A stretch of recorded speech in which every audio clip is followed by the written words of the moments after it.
बिस्मिल्लाहिर्रहमानिर्रहीम। अस्सलामुअलैकुम। ये एक सवाल जो बार बार मैं कोशिश करता हूँ अपनी वीडियोस में एड्रेस करूँ, और एक दफ़ा फिर मैं स्पेशली सिर्फ उसी को एड्रेस कर रहा हूँ आज। काफ़ी लोग मेरे से रब्ता करते हैं और ऑलरेडी वो कुछ कंसल्टेंट से रब्ता कर चुके होते हैं। तो जनरली मतलब जो मुझे रेट्स पता चले हैं, कंसल्टेंट्स मतलब 2 लाख से लेके हाईएस्ट रेट जो अभी तक मुझे पता चला है 9-10 लाख रुपए चार्ज कर रहे हैं इटली में अप्लाई करने का। अब आई डोंट नो उसमें शामिल क्या क्या है, कोई तफसील मैं पूछता नहीं हूँ, ज़रूरत नहीं है उसकी, लेकिन ऑन एन एवरेज जो है वो मुझे उन्होंने यही बताया जी 2 लाख मिनिमम अभी तक जो फ़िगर आया है मेरे पास, और 9 से 10 लाख जो है वो मैक्सिमम फ़िगर जो आया है कि जी कंसल्टेंट इतना डिमांड करते हैं इटली में एडमिशन करने के लिए, अप्लाई करने के लिए और प्रोसेस करने के लिए, व्हाट्सएवर जो भी होगा। तो मैंने सोचा कि वाई नॉट मैं एक ब्रेक डाउन दे दूँ स्टूडेंट्स की, एप्लीकेंट्स की आसानी के लिए, ताकि ये है कि उनको पता हो। पहली बात तो यह है कि वंस अगेन किसी कंसल्टेंट की ज़रूरत नहीं है, इंतहाई सिंपल एप्लीकेशन प्रोसेस है, सब कुछ ऑनलाइन करना है, ठीक है। आज से 16 साल पहले अगर मैं ऑनलाइन कर सकता हूँ, जब मुझे इंटरनेट नहीं आता था, तो मैं मतलब यह है कि सारा प्रोसेस ख़ुद से कर सकता हूँ आज से 16 साल पहले, ठीक है, 2006 में। तो आज 16 साल बाद तो टेक्नोलॉजी इतनी एडवांस हो गई है, हर किसी के पास जो है वो मोबाइल फ़ोन है, कंप्यूटर है, इंटरनेट है। 16 साल पहले तो मेरा मतलब हमें बटन भी चलाने नहीं आते थे, मुझे नहीं आते थे, ठीक है ना। तो उस वक्त मैंने ख़ुद से अप्लाई कर लिया था, तो मतलब आज का स्टूडेंट ख़ुद से अप्लाई क्यों नहीं कर सकता? बिल्कुल कर सकता है। मैं भी इसी तरह उस ज़माने में एजेंट्स के पास गया, कोई कितने पैसे मांग रहा है, कोई कितने पैसे मांग रहा है, तो मैंने कहा यार ये ऐसी क्या चीज़ होगी जो मैं ख़ुद नहीं कर सकता। तो फिर वही मैं आके बैठा कंप्यूटर पे और मैंने रिक्वायरमेंट्स देखी, रिक्वायरमेंट्स पूरी करके अप्लाई कर दिया। Very simple. तो आज तो चीज़ें उससे ज़्यादा एडवांस हैं, ज़्यादा आपकी ग्रिप में हैं और असेसिबल हैं। तो मेरा नहीं ख्याल कि आपको किसी कंसल्टेंट या एजेंट की ज़रूरत है। असल में बहुत सारे लोगों का शायद ये ख्याल होता है कि कंसल्टेंट या एजेंट आपको इंश्योर करेगा एडमिशन। वो कराची के एक भाई भी हैं, वो भी गारंटी काइंड ऑफ दे रहे होते हैं, भी ऐसे कोई भी आपका एडमिशन नहीं करा सकता। ये कोई मेरा मतलब है को पाकिस्तानी प्राइवेट यूनिवर्सिटीज़ या किसी भी और मुल्क की कोई ऐसी यूनिवर्सिटीज़ नहीं है जहाँ पर आप ले दे के और वो एडमिशन कराते हैं। मैं पब्लिक सेक्टर की बात कर रहा हूँ, प्राइवेट सेक्टर का मुझे पता नहीं है पूरा, ठीक है, नहीं वहाँ पे चलती है ये चीज़। लेकिन पब्लिक सेक्टर यूनिवर्सिटी में किसी का कोई रोल नहीं है। आपके डॉक्यूमेंट्स जो आप देंगे उसकी बेस पे एडमिशन होना है, वो आप ख़ुद भी दे सकते हैं। तो किसी भाई की आपको ज़रूरत नहीं है, किसी एजेंट की ज़रूरत नहीं है। वंस अगेन मैं यही कहूँगा कि ख़ुद से करें प्रोसेस। कोई कॉम्प्लिकेशन है, चलें किसी की हेल्प ले लें, कोई प्रॉब्लम है, कोई चीज़ नहीं समझ आ रही तो किसी की हेल्प ले लें, नो इश्यूज़। बहुत सारी चीज़ें होती हैं, फ़र्स्ट टाइम बंदा कर रहा हो तो नहीं समझ आ रही होती, वो आप किसी की हेल्प ले लें। उसके लिए कंसल्टेंट को इतने ज़्यादा पैसे देने की तो कोई ज़रूरत नहीं है, ठीक है। तो वंस अगेन यूरोप में एटलीस्ट मैं आपको बात कर रहा हूँ, उसमें मैं बल्गेरिया को शायद एक्सक्लूड करता हूँ, क्योंकि बल्गेरिया का मुझे पता है उनका सिस्टम गंदा इस लिहाज से है कि वो आपसे बल्गेरियन ट्रांसलेशन मांगते हैं। तो वो फिर अल्टीमेटली आपको somehow other agent hire करना पड़ता है, और जनरली वो वहीं से होते हैं, रिक्रूटर जो होते हैं बल्गेरिया से। बाकी किसी भी जगह पे आपको एज सच कोई किसी एजेंट की कोई ज़रूरत नहीं है, बिल्कुल कोई ज़रूरत नहीं है, ठीक है जी। तो बिला वजह पैसे ज़ाया ना करें। हाँ, अगर फ़ालतू पैसे हैं तो बिल्कुल ज़ाया करें, वो तो मैं आपको नहीं रोक सकता। अच्छा, ब्रेकडाउन की तरफ हम आएँ तो अगर हम मतलब जनरल एप्लीकेशन की बात करें या MBBS की बात करें, तो सिर्फ़ और सिर्फ आपने, अगर जनरल एप्लीकेशन है आपकी, तो कुछ यूनिवर्सिटीज़ में रिक्वायरमेंट है एप्लीकेशन फ़ीस की, ठीक है। वो भी कहीं 20 यूरो होगी, कहीं 30 यूरो होगी, कहीं 50 यूरो होगी, कहीं 100 यूरो होगी, इससे ज़्यादा नहीं होगी। ठीक है, मैक्सिमम मतलब ये है कि 200 यूरो तक जाती है एप्लीकेशन फ़ीस। ये मैं जनरली ऑल ओवर यूरोप की बात कर रहा हूँ, ठीक है, इंक्लूडिंग इटली। तो जनरली 200 यूरो से ज़्यादा कहीं पे भी एप्लीकेशन फ़ीस नहीं है।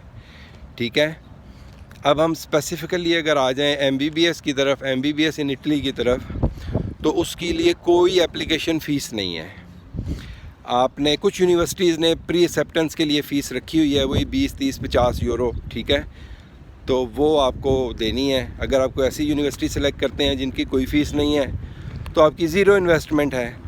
आप प्री एक्सेप्टेंस के लिए 2 तरीके हैं। कुछ यूनिवर्सिटीज़ से आप ईमेल के ज़रिए ले लेते हैं, और कुछ यूनिवर्सिटीज़ पे जो है वो ऑनलाइन पोर्टल पे अपना अकाउंट बना के तो आप प्री एक्सेप्टेंस उनसे ले लेते हैं, या प्री वैल्यूएशन भी कहते हैं, प्री एक्सेप्टेंस भी कहते हैं। ठीक है, दोनों लफ्ज़ इस्तेमाल होते हैं। प्री वैल्यूएशन करा लें या प्री एक्सेप्टेंस ले लें। तो ये दूसरे कोर्सेज़ पे भी अप्लाई होता है। तो कुछ यूनिवर्सिटीज़ कहती हैं जी पहले हमसे करें, उसके बाद जब हम आपको प्री एक्सेप्टेंस या प्री वैल्यूएशन का रिज़ल्ट दे दें, उसके बाद आप universitydelhi.it पे जाएं, वहाँ पर अपना अकाउंट क्रिएट करें। अकाउंट क्रिएट करके जो यूनिवर्सिटी आप सिलेक्ट करते हैं उसको सिलेक्ट करके तो प्री एनरोलमेंट सबमिट कर दें। इसकी कोई फ़ीस नहीं है। ठीक है, आपने ऑनलाइन प्री एनरोलमेंट सबमिट कर दी। डिपेंडिंग अपॉन यूनिवर्सिटी 2 दिन, 5 दिन, 10 दिन, 15 दिन में आपकी वो प्री एनरोलमेंट अप्रूव हो जाती है, और आपको एक मैसेज आ जाता है कि आप ये प्री एनरोलमेंट जो है वो साइन करके, ठीक है, जब आप उसको प्रिंट करेंगे तो सबसे नीचे एक वो है प्लेस जहाँ पर आपने उसको साइन करना है, डेट डालनी है। साइन करके डेट डाल के अपनी कंसर्न्ड एम्बेसी या कॉन्सुलेट जो भी आपने सेलेक्ट किया हुआ है उसको भिजवा दें। तो वो आपने फ़ौरी तौर पे, जब भी आपकी प्री एनरोलमेंट हो जाएगी, आपने फ़ौरी तौर पे उसको प्रिंट करना है। प्रिंट करके उसको आपने साइन करना है, साइन करके उसको एम्बेसी कुरियर कर देना है। अच्छा, यहाँ पर एक और बात जो है, उसमें वैसे उनकी रिक्वायरमेंट तो नहीं है, लेकिन ये है कि आप अगर भेजना चाहें तो साथ में एक एडिशनल पासपोर्ट की कॉपी भेज सकते हैं। अगर मज़ीद भेजना चाहें तो DOV के लिए डॉक्यूमेंट भी भेज सकते हैं। ठीक है, DOV एप्लीकेशन और उसकी अटैचमेंट्स भी भेज सकते हैं, वो आपकी चॉइस है। ठीक है जी, उनकी रिक्वायरमेंट नहीं है। अच्छा जी, अब यहाँ तक आपका अभी तक प्री एनरोलमेंट तक जो आपका ख़र्चा है वो सिर्फ या तो ज़ीरो है, या फिर वो आपका वही एप्लीकेशन फ़ीस, अगर आपका यूनिवर्सिटी प्री वैल्यूएशन या प्री एक्सेप्टेंस के लिए उन्होंने एप्लीकेशन फ़ीस रखी हुई है तो वो आपको देनी है, जो अराउंड 50-60 यूरो तक होती है मैक्सिमम, इससे ज़्यादा नहीं है मेरे ख्याल किसी की भी। तो अब तक आपका प्री एनरोलमेंट तक आपका ख़र्चा इतना हो गया। ठीक है जी, उसके बाद हमें IMAT टेस्ट की तरफ। तो IMAT टेस्ट की फ़ीस जो है वो आपकी बनती है 115 ब्रिटिश पाउंड। ठीक है जी, तो 50-60 यूरो वो हो गए, और 115 ब्रिटिश पाउंड हो गए, जो तकरीबन मैं कल परसों ही एक स्टूडेंट को बता रहा था, मतलब मैंने रेट कन्वर्जन करके देखा तो तकरीबन 54-55 हज़ार बनते हैं। तो 55 हज़ार ये हो गए, और 50 यूरो आप लगा लें, 10 हज़ार हो गए। 200 के हिसाब से भी अगर लगाएं तो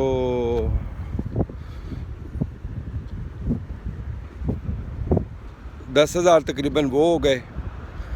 10 हज़ार बनेंगे, ज़्यादा बनेंगे, इतने की बनेंगे, चलें जितने भी बनेंगे, हिसाब मेरा थोड़ा कमज़ोर है। तो ये आपके टोटल 60,000 की इन्वेस्टमेंट है। ठीक है, और वो भी IMAT की फ़ीस डाल के।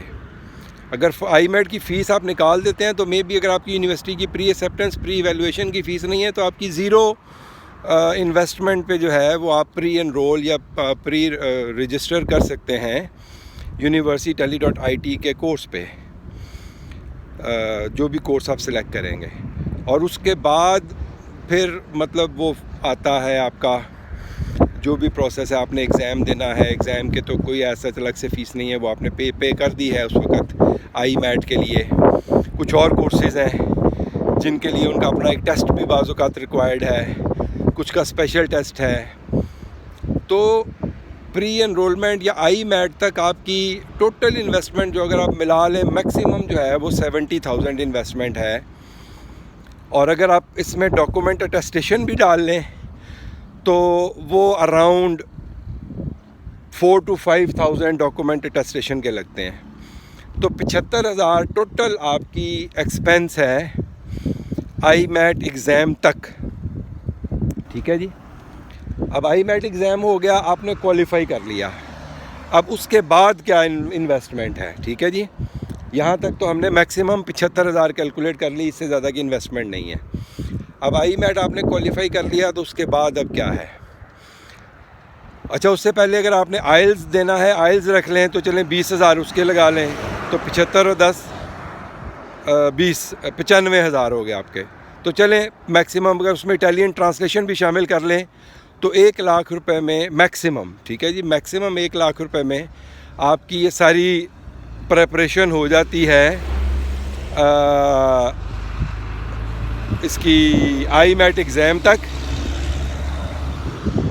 प्री एनरोलमेंट तक, और उसके बाद इवन एम्बेसी के लेवल तक भी। क्योंकि एम्बेसी में जब आपने जाना है तो आपको इटालियन ट्रांसलेशन चाहिए, डॉक्यूमेंट्स की तस्दीक चाहिए, वो एक्सपेंस आपने कर लिया हुआ है। अब जब आपने वीज़ा के लिए अप्लाई करना है, IMAT क्वालिफाई कर लिया, वीज़ा के लिए आपने अप्लाई करना है, तो टू स्टार्ट विद तमाम यूनिवर्सिटीज़ जनरली आपसे सिर्फ पहली फ़ीस मांगती हैं जो अराउंड 250 से 350 यूरो के दरमियान होगी। टोटल फ़ीस जो आपसे डिमांड करेंगे वो फ़र्स्ट इंस्टॉलमेंट वो 250 यूरो से 350 ये मैक्सिमम होगी। ठीक है जी, इस रेंज में आपको फ़ीस पे करनी होगी यूनिवर्सिटी के अकाउंट में डायरेक्ट। ठीक है जी, वो उसके बाद आपको लेटर भेज देंगे फ़ी एक्सेप्टेंस का और रजिस्ट्रेशन का और सारे जो भी वो एनरोलमेंट वगैरह यूनिवर्सिटी के सारे वो पेपर आ जाएंगे उसके बाद। तो 250 से 350 यूरो ये आपको पे करने हैं। एम्बेसी की वीज़ा फ़ीस होगी वो तकरीबन 55 यूरो के करीब होती है, उसको कन्वर्ट कर लीजिएगा पाकिस्तानी रुपीज़ में, वही तकरीबन 20,000 रुपये बनेंगे। ठीक है जी, 20,000 बनेंगे, 10,000 बनेंगे, चलें जो भी बनेगा। मुझे यूरो का रेट भी नहीं पता इस वक्त, वैसे बिल्कुल कोई आइडिया नहीं है। तो वो आपने वो कन्वर्ट कर लें एंड दैट्स ऑल। सो ये टोटल आपका मतलब मिल मिला के भी मतलब जो है एक्सपेंस है ये 2 लाख रुपए से ज़्यादा नहीं है, सब कुछ करके अनटिल वीज़ा एप्लीकेशन और वीज़ा अप्रूवल तक। उसके बाद फिर टिकट और दूसरे एक्सपेंसेस वो तो चलें आपकी उस पर डिपेंड करता है कि आप आगे क्या एक्सपेंस करते हैं। लेकिन IMAT तक मैक्सिमम अगर आप अटेस्टेशंस नहीं कराते, कुछ नहीं कराते, तो मैक्सिमम आपका ख़र्चा जो है वो 60,000 रुपये है। ठीक है जी, तो एजेंट को आप क्यों जो है वो मतलब 5 लाख, 6 लाख, 8 लाख, 10 लाख रुपए देंगे? अगर फालतू पैसे हैं तो बिल्कुल शौक़ से दें, कोई आपको मना नहीं कर सकता। लेकिन ये प्रोसेस मैं बार बार बोल चुका हूँ, इंतहाई सिंपल है। सो से नो टू एजेंट्स, ख़ुद अप्लाई करें। मैंने अपनी वीडियोस में मेरा ख़्याल है मैंने कोशिश की है कि ईच एंड एवरी स्टेप जो है वो एक्सप्लेन कर दूँ, मैंने किया हुआ है। अब प्रॉब्लम ये आती है कि बहुत सारे लोग जो है वो वीडियो देखे बगैर फ्रॉम A to Z वो इन्फॉर्मेशन चाहते हैं कि उनको मैसेज पे दी जाए या फ़ोन कॉल पे दोबारा से उनको हर चीज़ एक्सप्लेन की जाए। तो इतना टाइम बाज़ औक़ात नहीं होता। मैं कोशिश करता हूँ, फिर भी मैं कर देता हूँ या वीडियोस को रेफ़र कर देता हूँ कि पहले वीडियोस देख लें। और मेरा ख़्याल है मतलब करना भी यही चाहिए, पहले आप वीडियोस देखें, अगर आप कोई चीज़ नहीं समझ आती वो आप नोट डाउन करें, कोई क्वेश्चन बनता है उसको नोट डाउन करें और उसके बाद आप वो क्वेश्चन पूछ लें। You are most welcome. अब ये तो नहीं कि आप मतलब आपने सिर्फ कोई एक वीडियो उठा के देखी और आपके जहन में 50 सवाल पैदा हो गए और आप वो सारे एक्सप्लेन्ड हैं अदर वीडियोस में। अब वो 50 के 50 सवाल आप चाहते हैं कि आपको मतलब इंडिविजुअली एक्सप्लेन किए जाएं, तो वो इतना टाइम बाज़ औक़ात नहीं होता, मुश्किल हो जाता है। फिर मतलब मैं चाहता भी नहीं किसी को मतलब इनकार करूं या मतलब किसी के साथ मतलब रूड बिहेवियर लूँ, लेकिन बाज़ औक़ात मतलब अनोइंग हो जाती है कुछ चीज़ कि आप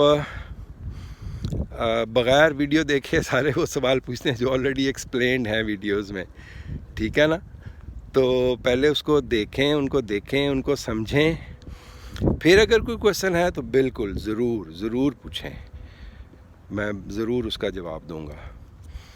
तो ठीक हो गया जी।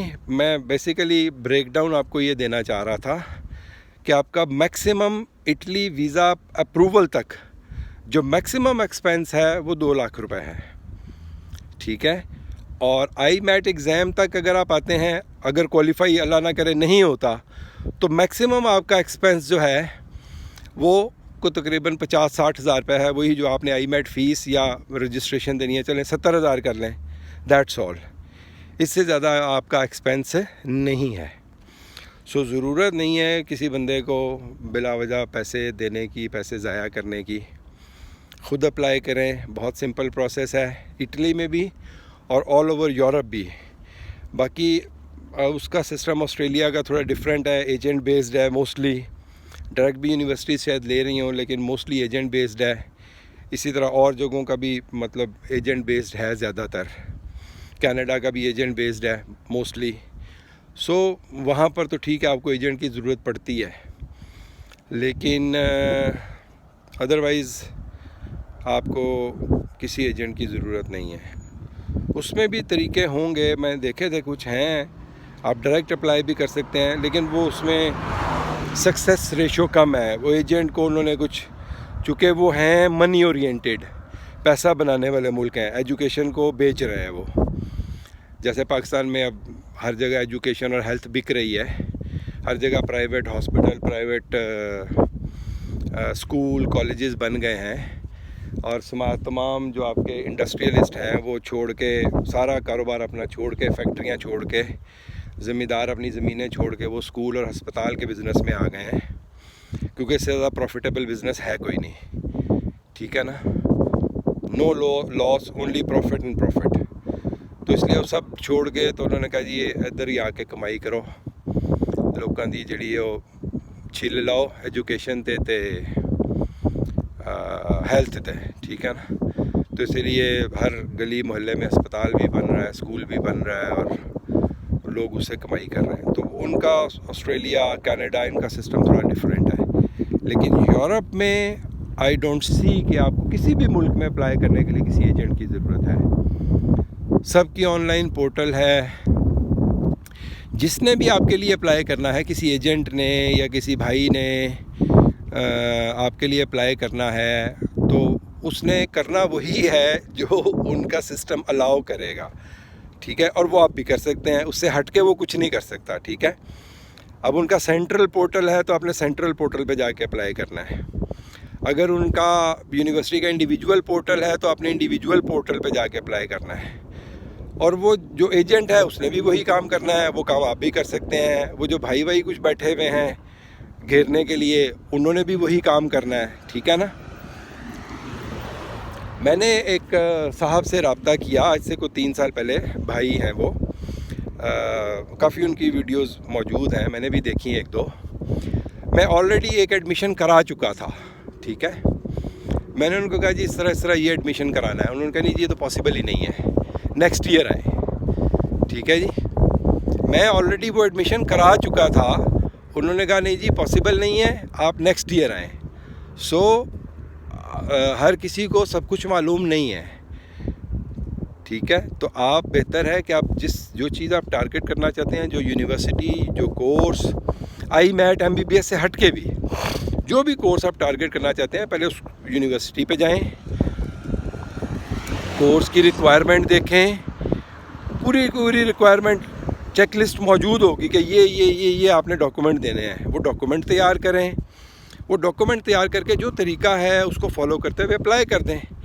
अब तो generally 100% universities online application portal पे आई हुई हैं, तो अब उनके पोर्टल पे जाके ऑनलाइन एप्लीकेशन दे दें। इसमें तो कोई ऐसी मेरा मतलब है डर खौफ या फेलियर की कोई वो नहीं है। वही फेलियर होनी है, जो एजेंट करेगा तो भी वही फेलियर है, आप करेंगे तो भी वही फेलियर है। एजेंट कोई मतलब कोई ऐसी चीज़ उसमें घोल तो नहीं देता कि आपकी रिजेक्शन नहीं होगी। रिजेक्शन तो एजेंट के थ्रू भी हो सकती है। हाँ, आप अपने डॉक्यूमेंट पूरी तरह तैयार करें। IMET आपने ख़ुद पास करना है अगर MBBS की तरफ आते हैं, या अगर उस मुल्क का या उस कॉलेज का यूनिवर्सिटी का कोई एंट्री टेस्ट है तो वो आपने ख़ुद क्वालिफाई करना है, उसमें एजेंट का कोई रोल नहीं है। वीज़ा एप्लीकेशंस में एजेंट का कोई रोल नहीं होता। मैं भी 2 दिन पहले वीज़ा अप्लाई करके आया हूँ इटली एम्बेसी में। मैं अपना एक्सपीरियंस शेयर करूँगा। 3 दफ़ा 4 दफ़ा मैं पोलिश एम्बेसी में जा चुका हूँ, मैं वो भी आपसे एक्सपीरियंस अपना शेयर करूँगा। आप अपनी वीज़ा की रिक्वायरमेंट पूरी करें। एक दफ़ा मैंने पाकिस्तान से भी अप्लाई किया था। पाकिस्तान में कितनी दफ़ा मैं अप्लाई कर चुका हूँ। पिछले साल पाकिस्तान में 2 साल पहले मेरा रिजेक्ट कर दिया उन्होंने, ठीक है ना। सो रिजेक्शन कैन बी एनीवेयर। इसलिए आप ये सोचें कि एजेंट के थ्रू आप अप्लाई करेंगे तो वीज़ा रिजेक्शन नहीं होगी। नो, ये कोई ऑथेंटिसिटी नहीं है कि आपने एजेंट के थ्रू अप्लाई कर दिया तो आपकी वीज़ा रिजेक्शन नहीं होगी। उसका एजेंट से कोई ताल्लुक़ नहीं है, वो कागज़ों को तरतीब कैसे देता है इसका कोई किरदार नहीं है वीज़ा इशुएंस में। बहुत सारे लोगों को होता है जी फ़ाइल बड़ी अच्छी वो बना देता है, उसको पता होता है। भाई रिक्वायरमेंट लिखी हुई है एम्बेसी की, वही आपने पूरी करनी है, वही एजेंट ने पूरी करनी है। एजेंट ने उसमें कोई अलग से कोई कागज़ तो नहीं डाल देना ना कि बड़ी अच्छी फ़ाइल तैयार हो जाएगी। वो जो कागज़ उस पर लिखे हुए हैं वो आप भी मतलब फ़ाइल तैयार कर सकते हैं, और वही फ़ाइल एजेंट ने आपको तैयार करके देनी है। So there is no difference. हाँ, डिफरेंस है वो उस वक्त आप वीज़ा एप्लीकेशन के टाइम पे या वीज़ा इंटरव्यू के टाइम पे आपसे क्या सवाल किए जाते हैं, कैसा परफॉर्म करते हैं, और आपका जो वीज़ा ऑफिसर है वो कैसा है। ठीक है, आपका वीज़ा ऑफिसर कैसा है, ये सारी जो वीज़ा इशुएंस है ये उस पर डिपेंड करती है। और कंट्री की पॉलिसी क्या है आपको वीज़ा देने के हवाले से। अभी देखें ना, मैं एक पोस्ट देख रहा था, बल्कि मैंने शेयर भी की। यूक्रेन से लोग पोलैंड आ रहे हैं टू रेस्क्यू। पाकिस्तानी जो है वो रेस्क्यू के लिए पोलैंड आ रहे हैं, और पोलैंड से उन्होंने पाकिस्तान आना है।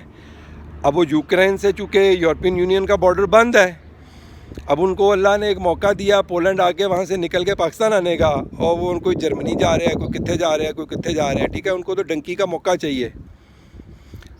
तो ये लोग फिर आपकी स्टूडेंट्स की, जो जेन्युइन लोग हैं, पढ़ना चाहते हैं, उनकी वीज़ा रेशो ख़राब कर देते हैं ये। फिर वो आप लोगों पे ट्रस्ट नहीं करते। मैं बता रहा हूँ, पाकिस्तान से मेरा वीज़ा रिफ्यूज़ किया, हालांकि मैं ऑलरेडी 4 साल उन मुल्कों में रह चुका हूँ। 4 साल मैं रह के आया हूँ उन मुल्कों में। 2 साल पहले मेरा वीज़ा उन्होंने रिफ्यूज़ किया जी, purpose of your visit is not clear. अब ये एक ऐसा मुबहम किस्म का जवाब है कि जिसको आप ना चैलेंज कर सकते हैं। उसकी असेसमेंट है, बस उसने असेसमेंट कर लिया, अब आप बैठे रहे। ठीक है जी, कि आपके जाने का पर्पज़ क्लियर नहीं है, या मेरा ख्याल है कि आप वापस नहीं आएंगे। मतलब मोस्टली रिजेक्शंस इन ग्राउंड्स पे होती है, चूँकि आपकी फ़ाइल, आपके डॉक्यूमेंट, उनमें कोई फ्लॉ नहीं होता जनरली। तो वो फिर इन चीज़ों पे आके रिजेक्शन करते हैं, जिसका ना उनके पास कोई प्रूफ होता है, ना आपके पास कोई प्रूफ होता है, और ना आप साबित कर सकते हैं कि जी आप वापस आएंगे, आपका पर्पज़ क्लियर है, ब्ला ब्ला ब्ला ब्ला ब्ला। ठीक है, तो वो आप देखें मोस्टली रिजेक्शन इन्हीं ग्राउंड्स पे हो रही होती है। ये नहीं होगा कि नहीं जी आपने फ़ीस नहीं जमा कराई, नहीं जी आपके एजुकेशनल डॉक्यूमेंट्स फेक हैं, ब्ला ब्ला। मतलब जो एक जेन्युइन बनती है, मतलब या हमें इनकी ऑथेंटिसिटी दें, वो ऐसा एक वेग सा आपको वो लगा के देते हैं ऑब्जेक्शन कि आप उसका कुछ भी नहीं कर सकते। ठीक है ना। तो अगेन वही मेन जो मकसद है कि एजेंट्स के पीछे मत भागें। एजेंट के पास ऐसी कोई गिद्दड़ सिंगी नहीं होती कि वो आपको एडमिशन भी ले देगा और वीज़ा भी लगवा देगा। नो वे। आप अगर सक्सेस रेशो देखें, वो एक आध स्टूडेंट का अगर वीज़ा लग जाता है, वो कराची वाले भाई भी हैं, वो एक स्टूडेंट का इटली का वीज़ा लग गया, फ़ौरन ही उसका इंटरव्यू कर दिया, टीवी पे वो लगा दिया, जनाब वो देखो जी मेरे स्टूडेंट का वीज़ा लग गया है। वो पता नहीं उन्होंने को 50 लोगों को मतलब घेरा होगा, 50 में से किसी एक का वीज़ा लग गया, उसको जनाब यूट्यूब पे ला के तो चलो जी उन सारे, इसका मतलब सबका वीज़ा तो नहीं लगा, ठीक है ना, या सबका एडमिशन तो नहीं हुआ, या सब क्वालिफाई तो नहीं किए, ठीक है ना। सो उस पे मत जाया करें, मतलब ये जो एक एक्सटर्नल फेस होता है, ठीक है ना, उस पे मत जाया करें। आप सब कुछ खुद कर सकते हैं। मेरा बेसिक मकसद ये है कि जो भी एप्लीकेंट हैं जो करना चाहते हैं अप्लाई, वो खुद कर सकते हैं, उसके लिए उनको किसी एजेंट की ज़रूरत नहीं। और मैं यही मोटिवेट करता हूँ अपनी हर वीडियो में कि आप खुद अप्लाई करें। लोग पैनिक होकर एजेंट के पास चले जाते हैं कि नहीं हमें समझ नहीं आएगी, हमें करना नहीं आएगा। भाई क्यों नहीं आएगी? एक दिन बैठें, सिस्टम खोलें, समझें, फिर दूसरे दिन फिर बैठें समझें, तीसरे दिन फिर बैठें समझें, कितना टाइम लग जाएगा यार। हाँ चलें, एक मैं एडिशनल फ़ीस लगा लूँ, जिसके पास कंप्यूटर लैपटॉप नहीं है, मतलब इंटरनेट फैसिलिटीज़ नहीं है, वो जगह जगह इंटरनेट कैफ़े बने हुए, इंटरनेट क्लब बने हुए हैं, कहीं पे जाएं, 50 रुपये दें, घंटा 2 घंटे बैठ के उसमें एप्लीकेशन मुकम्मल कर लें। वो 50 रुपये एक एडिशनल एक्सपेंस चले आप रख लें, 100 रुपये रख लें, 200 रुपये रख लें, 500 रुपये रख लें, 2 3 4 दफ़ा आपको जाना पड़ता है तो नॉट मोर देन दैट। जिसके पास कंप्यूटर इंटरनेट नहीं भी है वो भी ये काम कर सकता है। किसी भी नेट क्लब पे, नेट कैफ़े पे चला जाए, वहाँ पर जाके सर्च कर ले और अपना अकाउंट बना ले, अकाउंट बना के अप्लाई कर ले। ये तो कोई ऐसी वो मुश्किल चीज़ नहीं है। लिहाजा वंस अगेन से नो टू एजेंट्स, अपना काम खुद करें, बहुत इजी है, आप कर सकते हैं और आपको ख़ुद करना चाहिए। जैसे मैंने बोला, मैंने ऐसे 16 साल पहले मैंने ख़ुद कर लिया था, जब मैं जानता भी नहीं था बहुत ज़्यादा ये कंप्यूटर, इंटरनेट और ऑनलाइन एप्लीकेशंस और ब्ला ब्ला ब्ला। मैंने उस ज़माने में ख़ुद कर लिया था। तो आज 16 साल बाद तो मेरा मतलब है हर वक्त तो आप फ़ोन पे, लैपटॉप पे, इंटरनेट पे स्टूडेंट होते हैं, तो कोई मुश्किल काम नहीं है उनके लिए। हाँ, मुश्किल इसलिए है कि वो क्या, वो फेसबुक चल रहा है, वो इंस्टाग्राम चल रहा है, वो टिकटॉक चल रहा है, और जो काम की चीज़ है उसके लिए वो शायद उनके पास फिर टाइम नहीं होता। वो सारी चीज़ें उनको समझ आ रही होती हैं कि अब टिकटॉक पे क्या करना है और फलाने पे क्या करना है, कैसे रिस्पॉन्ड करना है, ये करना है, वो करना है। लेकिन when it comes to application, ओ नहीं नहीं नहीं नहीं नहीं नहीं नहीं, तो बड़ा मुश्किल हो जाएगा। इसके लिए तो हमें किसी एजेंट की ज़रूरत है। चलो जी, चलो एजेंट के पास चलें। ठीक हो गया जी। तो आपको टोटल एक्सपेंस बता दिए। आई मैट तक मैक्सिमम 60-65 हज़ार, इससे ज़्यादा एक्सपेंस नहीं है, फ़ीस पे करके सब कुछ। और फिर उसके बाद वीज़ा एप्लीकेशन तक मैक्सिमम 2 लाख। ठीक है जी, वीज़ा एप्लीकेशन तक सब कुछ इंक्लूड करके मैक्सिमम 2 लाख। और वीज़ा एप्लीकेशन अगर अप्रूव हो जाती है तो आप मतलब 2 लाख रुपए में आपका सब कुछ मुकम्मल है। सिर्फ अब आपने टिकट लेनी है और चले जाना है। ठीक है, उन 2 लाख में यूनिवर्सिटी फ़ीस भी शामिल है, फ़र्स्ट फ़ी, ठीक है, इनिशियल फ़ी भी शामिल है, आपकी आई मैट भी शामिल है, आपका वीज़ा एप्लीकेशन फ़ीस भी शामिल है, आपकी ये प्री एनरोलमेंट के हवाले से जो चीज़ें हैं वो भी शामिल है, टेस्टेशंस भी शामिल है, ट्रांसलेशन भी शामिल है, इटालियन ट्रांसलेशन। सो 2 लाख में आप सब कुछ जो है वो कंप्लीट कर सकते हैं। लेकिन अल्लाह ना करे अगर आई मैट ही क्लियर नहीं होता तो फिर आपका लॉस सिर्फ जो है वो 50 to 60,000, 65,000 है, इससे ज़्यादा का लॉस नहीं है। जबकि अगर आप एजेंट को देते हैं तो जो भी वो आपसे चार्ज करेगा दैट इज़ नॉन रिफंडेबल। आप पास करते हैं, नहीं करते, होता है, नहीं होता, so then you will be in total loss. तो बस जी, अब तक इतना ही। अगेन से no to agents, at least for European Union. ठीक है जी, यूरोपियन यूनियन, इवन ये यूक्रेन, रशिया, ये भी आपको डायरेक्ट ले लेते हैं, और मुल्क भी आपको डायरेक्ट ले लेते हैं। माल्टा है वो भी ले लेता है, उसके बाद मलेशिया है वो भी ले लेता है। ठीक है, वो भी डायरेक्ट एडमिशन दे देता है, उसके लिए भी एजेंट्स की जनरली ज़रूरत नहीं है। तो फ़िलहाल अगर यूरोपियन यूनियन की हद तक देखें तो ज़रूरत नहीं है। सिर्फ बल्गेरिया में थोड़ा ट्रिकी है, वो भी हो सकता है। ठीक है, वो भी आप ख़ुद कर सकते हैं, दैट इज़ डूएबल।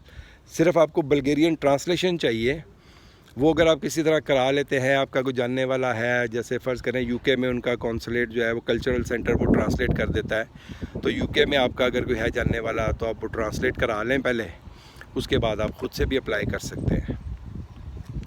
तो चलें जी, अब तक के लिए इतना ही, फिर अगली वीडियो के साथ मिलते हैं। अस्सलामु अलैकुम।